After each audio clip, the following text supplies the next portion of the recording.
Hi everybody, today let's talk about how to use Telegram mini apps feature. So let me tell you guys, Telegram mini apps are web applications that run directly inside the Telegram Messenger without needing to be installed. So to launch a mini app, there are several seamless ways to open and use a mini app.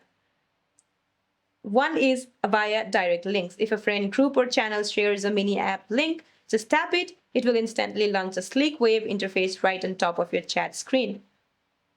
Now, via interactive bots, many mini apps are triggered by interacting with the Telegram bot. Search for a bot, hit start, and then tap the play now or launch button that they provide.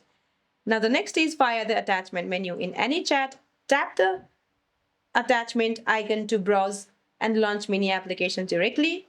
Now, the next is via global search. Open the Telegram search tab and look for the app's icon or type in the name of a specific app to start it instantly. So that's it for this video, guys. I hope you like this video. See you in my next